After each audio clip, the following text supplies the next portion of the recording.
Hello Balko, welcome back to Introduction to Python series lecture 3. Okay, so हमने अब तक पढ़ा है all about Python, comments and variables and आज हम पढ़ने वाले हैं data types. Okay, मैंने आपको last session में भी बोला था बिना data types पढ़े आप Python में pro नहीं बन सकते. Okay, तो बहुत important topic है data types. हम इसे VSC पर भी try करेंगे और आज एक overview लेंगे data types का and आगे के lectures में हम उसको detail में पढ़ेंगे. आज हम डेटा टाइप्स के बारे में पढ़ेंगे कि क्या होते हैं डेटा टाइप्स, कितने टाइप्स के होते हैं और कैसे हम उन्हें लिखते हैं. डेटा टाइप्स गाइस बहुत वास्ट सेट है, बहुत सारे डेटा टाइप्स है हमारे पास.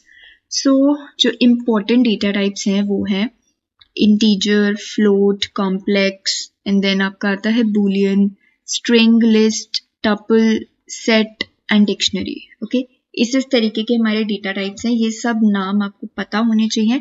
हर एक डेटा टाइप हम डिटेल में पढ़ेंगे आगे के सेशंस में क्योंकि बहुत इंपॉर्टेंट टॉपिक है डेटा टाइप्स. तो सबसे पहले हम इन्हें पढ़ते हैं, इंटीजर, फ्लोट और कॉम्प्लेक्स डेटा टाइप क्या होते हैं. बट उससे पहले हमें क्या जानने की नीड है. वी नीड टू नो कि how can we check the data type of any variable. Okay, हम जब किसी वेरिएबल में कुछ वैल्यू डालते हैं. ओके, फॉर एग्जाम्पल मैंने कहा कि मैंने x इक्वल्स टू 10 बनाया. ओके, तो यहाँ पे जो मैंने वैल्यू डाला वो किस डेटा टाइप से बिलोंग करता है. तो ये चीज चेक करने के लिए हमारे पास एक टाइप फंक्शन होता है. ओके, अब टाइप फंक्शन के अंदर हम यहाँ पे ब्रैकेट्स के अंदर उस वेरिएबल का नाम लिखते हैं जिसका आपको डेटा टाइप चेक करना है. क्लियर? तो ये हम विजुअल स्टूडियो पे जब काम करेंगे तब इसको यूज करेंगे. तो याद रखना, डेटा टाइप चेक करना है किसी वेरिएबल की वैल्यू का तो आप टाइप फंक्शन यूज करते हो. Now moving ahead, numeric data types हमारे 3 तरीके के हैं, integer, float and complex. Okay, integer में विजिबल है कि जब आप कोई होल नंबर डालते हो that is the integer value. Okay, अब वो नेगेटिव भी हो सकता है, पॉजिटिव भी, any value. Float are your decimals, जहां पर पॉइंट आता है वो आपके फ्लोट डेटा टाइप हो जाते हैं. एंड कॉम्प्लेक्स डेटा टाइप होते हैं आपके जो अलजेब्रा फॉर्म में होते हैं. गाइज याद रखना, इसमें आप सिर्फ जे का ही यूज कर सकते हो. You can only use J in your this algebraic expression. तो अगर मैं 5j प्लस 4j करती हूँ तो आंसर मेरा हो जाएगा 9j. ओके, तो this is how the complex data type works. हम कॉम्प्लेक्स पे यूजुअली काम नहीं करते हैं, वो बात की चीजें हैं. बट जो इंपॉर्टेंट डेटा टाइप हमें पता होना चाहिए, integer and float. Let's see ये आपके विजुअल स्टूडियो पे हम कैसे काम करते हैं. So guys, I have open the visual studio. तो ये हमारा लास्ट चीज थी जिस पे हम काम कर रहे थे. तो identifier.txt हमें नहीं चाहिए, तो इस पे मैं राइट क्लिक करूंगी एंड इसको मैं डिलीट कर दूंगी. Okay, yes, delete. अब न्यू फाइल क्रिएट करते हैं. Let's create new file, itp3.py. Extension लिखना नहीं भूलना. अब आज हम क्या पढ़ने वाले हैं, we are going to learn about data type. तो हमने कॉमेंट डाला. तो सबसे पहला डेटा टाइप जो हम पढ़ेंगे that is going to be numeric data type and it is going to be, मैंने लिखा x इक्वल्स टू 10.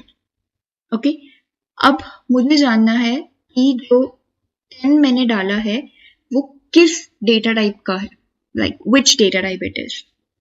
तो हम लोग क्या करते हैं, टाइप फंक्शन है, हमने पढ़ा था, जो हेल्प करता है बताने में कि क्या डेटा टाइप है. और किसका डेटा टाइप हमें चेक करना है, x का. अब जो भी आंसर आएगा वो आपको नीचे टर्मिनल पे देखना है.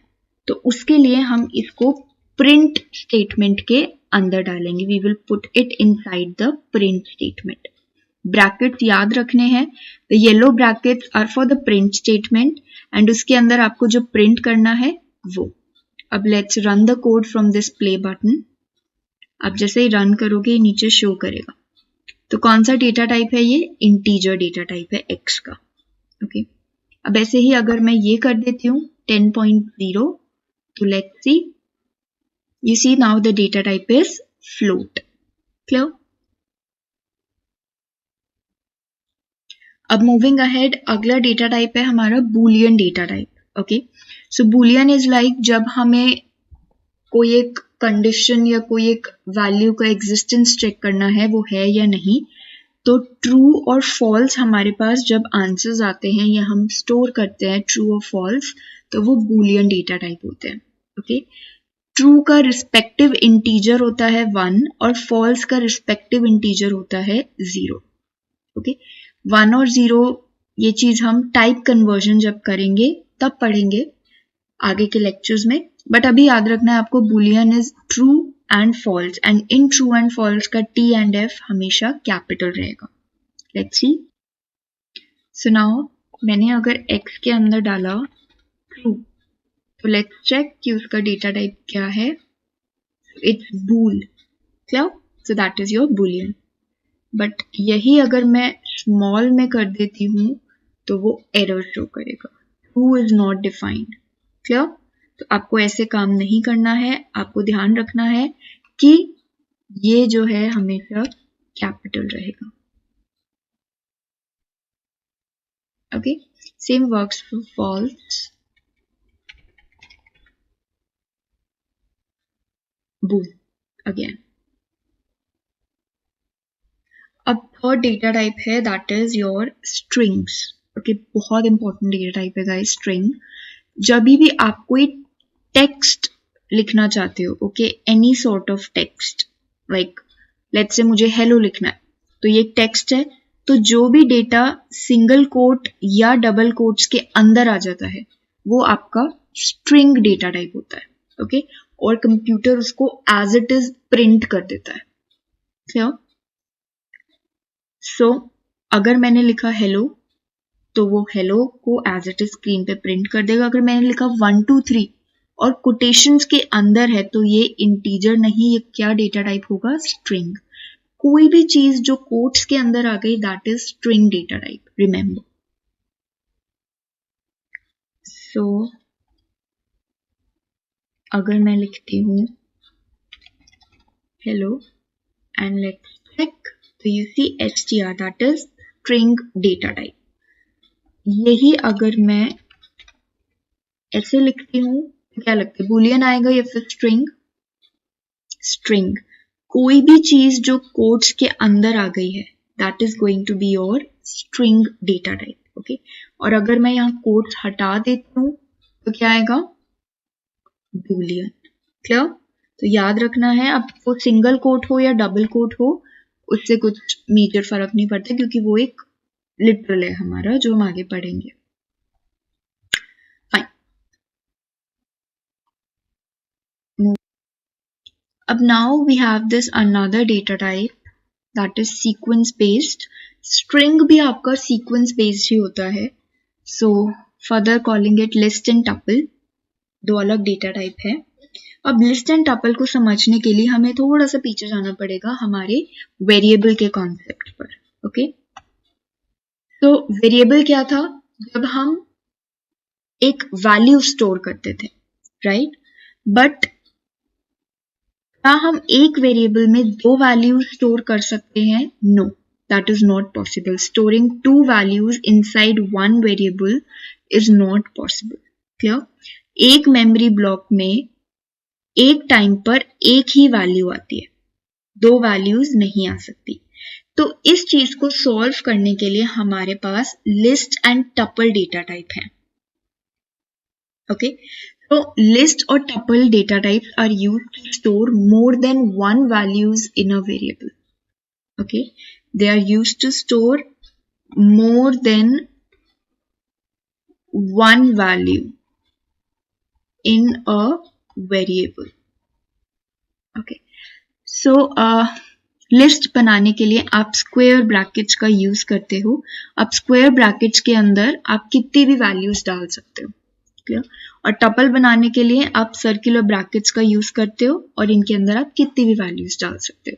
अब ये कैसे काम करती हैं, क्या मतलब है, इन डेप्थ हम आगे के लेक्चर्स में पढ़ेंगे. अभी आपको सिर्फ ये जानना है कि ये लिस्ट डेटा टाइप है और ये एक टपल डेटा टाइप है. let's see on the Visual Studio. So if you see, अगर मैं यहाँ पर कर रही हूँ स्क्वायर ब्रैकेट, तो इसका मतलब ये कौन सा डेटा टाइप हो गया होगा, लिस्ट. अब इसमें मैं कुछ भी वैल्यूज डाल सकती हूँ, कोई भी डेटा टाइप की. ओके,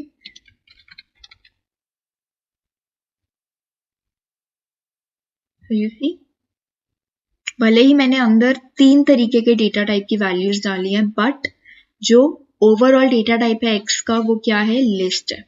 और यही अगर मैं सर्कुलर ब्रैकेट में कर देती हूँ तो ये हो जाएगा आपका टपल. क्यों? अब ऐसे ही आपके सेट आते हैं और जो हमारा अगला डेटा टाइप है वो आते हैं आपके कर्ली ब्रैकेट्स में. Set, as I mentioned, the set data type, these are within your curly brackets. Okay, now moving ahead, we have dictionary data type. अब डिक्शनरी हम अभी तो खैर नहीं समझ पाएंगे, बट आपको सिर्फ मैं एक ओवरव्यू दे रही हूँ. तो डिक्शनरी डेटा टाइप बनाने के लिए हम एक की और वैल्यू का पेयर बनाते हैं. ओके, फॉर एग्जाम्पल ये कैसे काम करता है, आपको हर एक स्टूडेंट का फोन नंबर स्टोर करना है. ओके, तो आप कैसे बनाओगे उसका डिक्शनरी, पहले आप उसका मान लो नेम डालोगे, दैट इज, मान लो मैंने नेम डाला आशी, फॉलोड बाय उसका फोन नंबर जो भी होगा आप कंटिन्यू करोगे. ओके, कॉमा, अब दूसरा स्टूडेंट है, मान लो मैंने डाला रमेश, तो वो हो जाएगी की separated by the colon with this number, मान लो उसका जो भी नंबर है वो आपने डाला. तो ये काम करता है डिक्शनरी का, ये यूज है. कीज और वैल्यूज का पेयर बनाते हैं हम. ये सब हम डिटेल में पढ़ेंगे, आपको सिर्फ ओवरव्यू देखना है. ठीक है, मैं इसको एक बार दिखा देती हूँ विजुअल स्टूडियो पे. सो लेट्स सी हम डिक्शनरी डेटा टाइप कैसे बनाते हैं. कर्ली ब्रैकेट ओपन किया, अब पहले एक की डाला, मान लो मैंने डाला Aashi, then separated by a colon, और फिर कुछ भी एक रैंडम नंबर डाल दिया. Okay, then you put a comma and let's say you put another name, क्या नाम डाले, Riya. Okay, separated by a colon and then again आपने कुछ भी नंबर डाला. क्लियर? अब इसका अगर हम टाइप देखेंगे तो it says dict, that is your dictionary. तो हम पेयर्स को स्टोर करने के लिए डिक्शनरी का यूज करते हैं. Clear? Okay, so guys, data types में हम लोग आज इतना ही करेंगे. ओवरव्यू मिल गया आपको डेटा टाइप्स का. Please after the session practice on Visual Studio with different data types. Okay, and then हम लोग अब नेक्स्ट सेशन में पढ़ेंगे कि इनपुट एंड प्रिंट कैसे काम करता है. नेक्स्ट सेशन में बेसिकली हम अपना फर्स्ट प्रोग्राम बनाएंगे जिसमें हम, लेट्स सी क्या करते हैं, let's keep it a suspense. Okay, so चलो गाइस, बाय बाय, मिलते हैं नेक्स्ट सेशन में. एंड हर एक चीज के लिंक डिस्क्रिप्शन में है, आपको क्वेश्चंस दिए गए हैं, check in the description. Data types के लिए आप ट्राई कर सकते हो, एंड देन आपको नोट्स भी प्रोवाइड किए हैं डिस्क्रिप्शन में, so please go ahead and check. Bye.